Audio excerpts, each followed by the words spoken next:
Well, here I am outside the Co-op on White Lane, Sheffield, and I'm going to talk to you about the Beatles. And you might think, well, what's the Beatles got to do with this place? Well, it turns out quite a lot. In 1963, the Beatles, believe it or not, played in this very building. At that time it was a place called the Azena, and I'm sure a lot of people in Sheffield already know this, but for those who don't, I shall go on and explain. 1963, the Beatles were just an up-and-coming band. They just had one record out in the charts, Love Me Do, which was a minor hit at the time. Later became a bit more successful on the back of the other stuff that they released. So the Beatles had just started to get what they call nowadays a little bit of traction, and the concert, which was supposed to be down at St Aidan's Church on City Road, was moved by the promoter, Peter Stringthal, and his brother to here because it was a larger place. And apparently about 2,000 people turned up on the night, and a good time was had by all. At the time I lived at the back of this building, which was the Azena, on the housing estate at the back, about 100 yards maybe from the rear entrance. There was actually the proprietor of this ballroom, the Azena, did actually live on the site in a bungalow at the back. A gentleman called Mr. Arnold Fiddler, who he and his family and his brother used to own a lot of the land that the Charnock estate at Gleelas is now built upon. And he owned this, and he still lived here. He used to drive an old Bentley, and we used to watch him coming around onto this car park here, which wasn't all paved like it is now. It was a bit of a rough sort of area really, and he used to come around in his Bentley and park in the garage at the back. Anyway, back to 1963. The concert was quite one of the just at the cusp of where the Beatles got mega famous, so it's quite an important time. So a few years ago, in 2023, it was the 60th anniversary of that concert. So myself and another guy who I met through, I was actually working, I did a little job at the time for the Co-op. I was just liaising with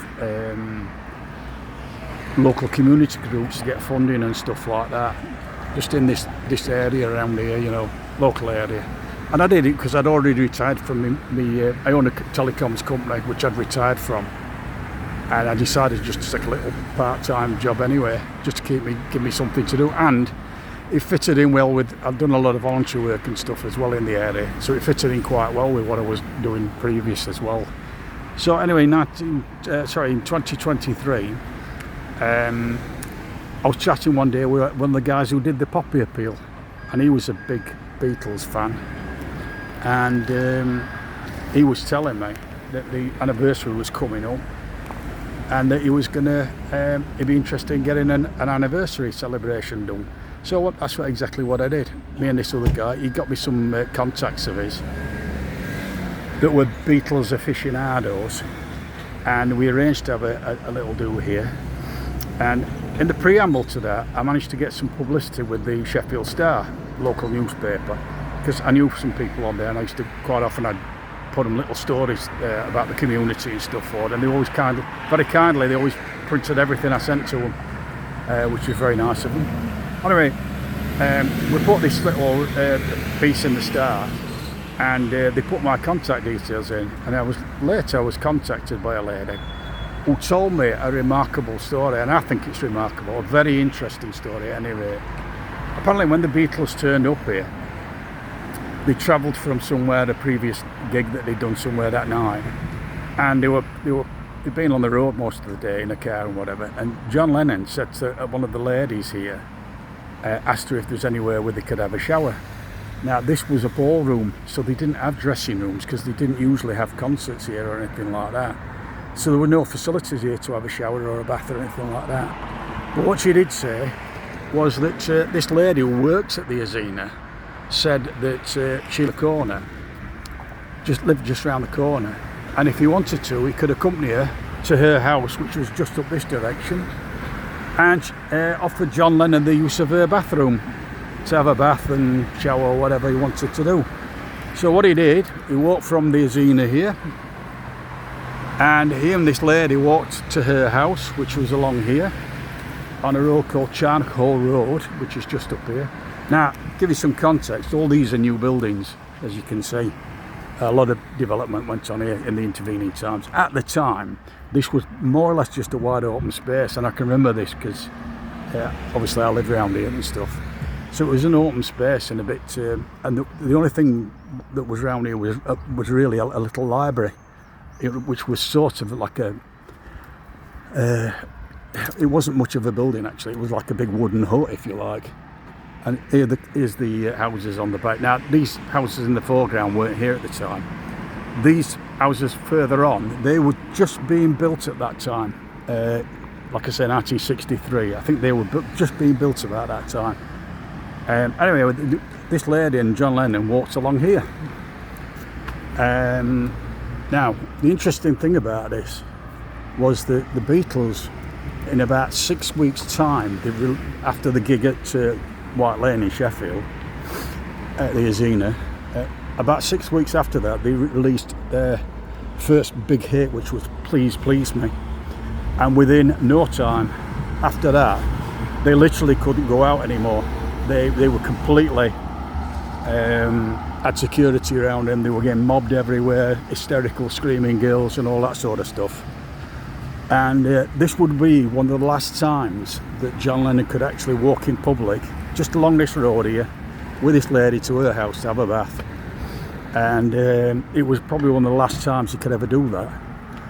And it kind of makes you realise that when people get famous and all the rest of it, they get a lot out of it, obviously, money, wealth and popularity and all the rest of the things, but you do lose a lot as well, like the ability to just walk around an ordinary British street like this, just a little quiet suburb as it was at the time in Sheffield, on the outskirts of Sheffield, and he could no longer do it.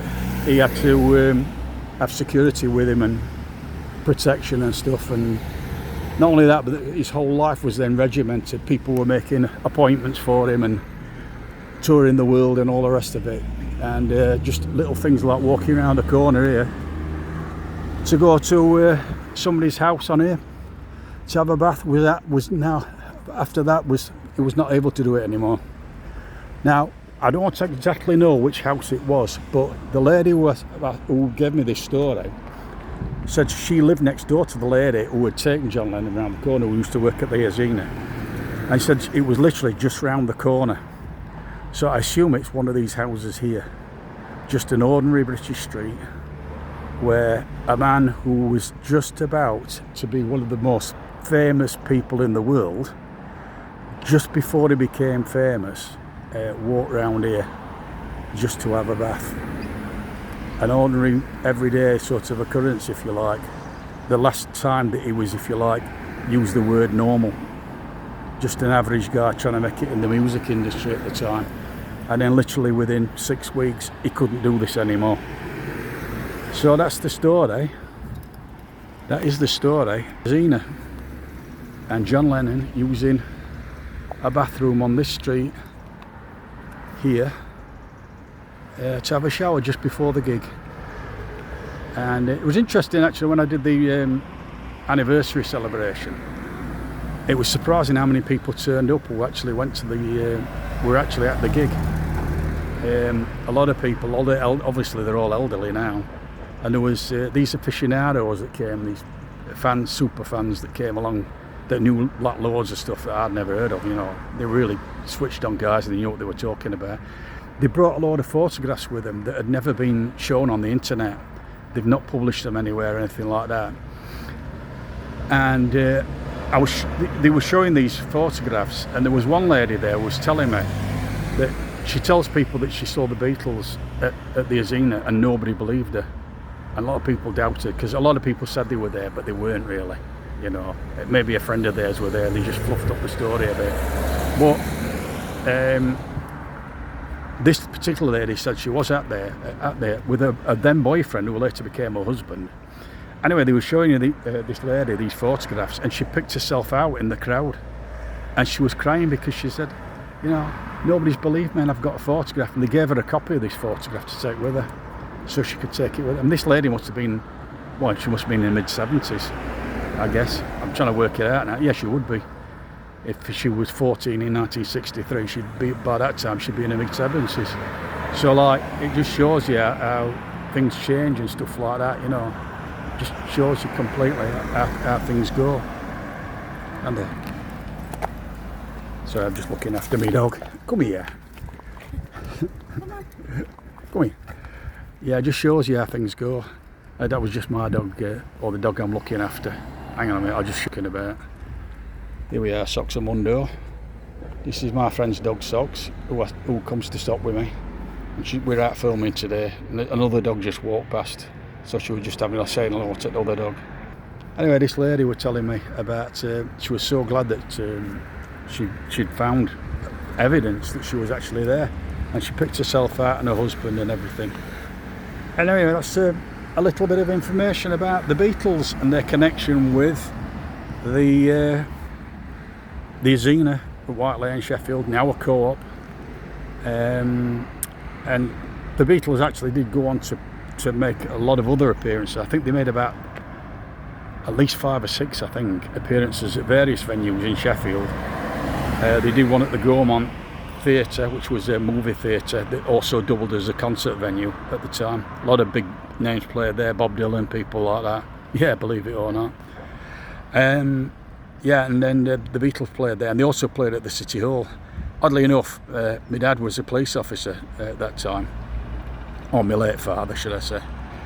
He was a police officer, and he actually was on duty inside these venues. And there were all these hysterical girls there screaming, and you know, you've seen the movies, haven't you? Well, my dad were actually there at the one in Sheffield City Hall, I think it was, or the Gaumont. And I said, only a little lad at the time. I said, "Oh, what was it like, Dad?" And he said, "Right, bloody row." Now, when he said bloody row, he wasn't talking about the Beatles. He was talking about all these girls screaming.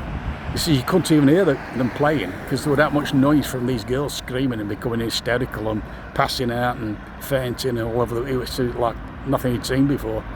First time he'd ever seen that kind of situation.